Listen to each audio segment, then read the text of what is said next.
Hello everyone, this is Chaplain Dennis Clough with Tennessee Quality Hospice.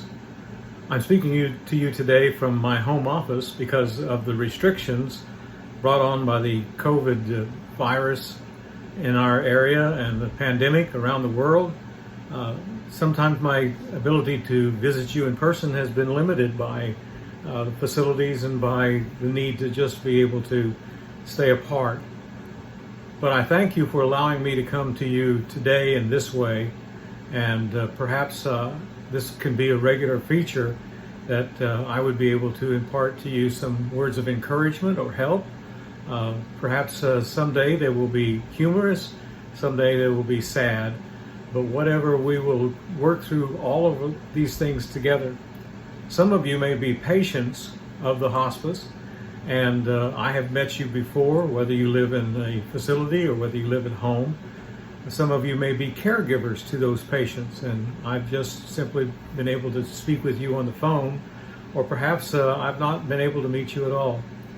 However you're receiving this today, I hope that you are in a good place today, that God is making himself known to you, that you are being comforted by family and friends, you're being supported by others. And I hope that that's what we do as a hospice as well. I want to thank you for allowing our hospice to minister to you, for allowing us to care for you and show you love and concern and sometimes practical help. We appreciate you. We care about each of our patients, and I'm very, very proud of the people that I work with. They are top-notch.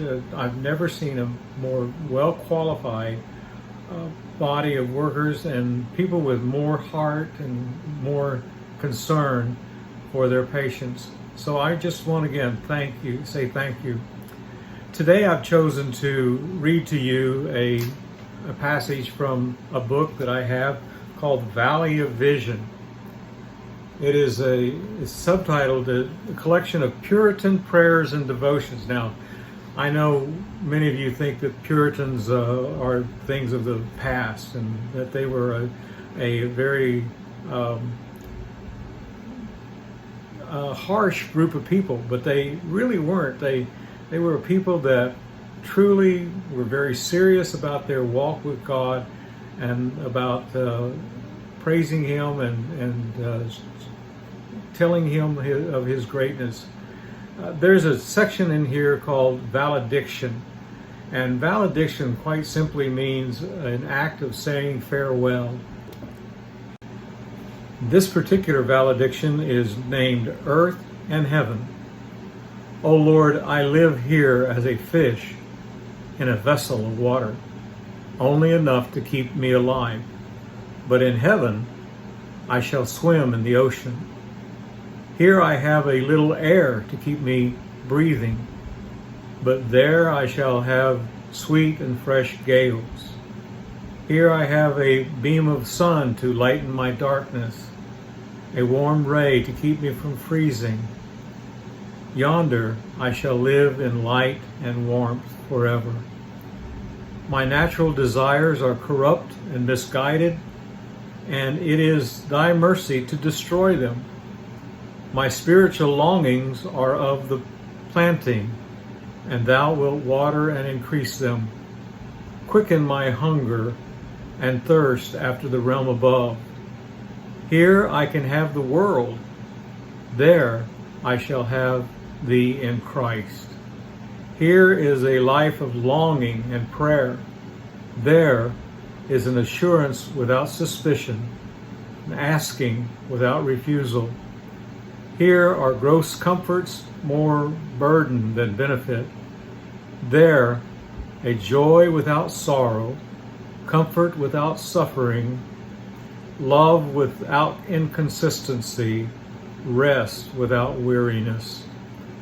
Give me to know that heaven is all love, where the eye affects the heart, and the continual viewing of thy beauty keeps the soul in continual transports of delight.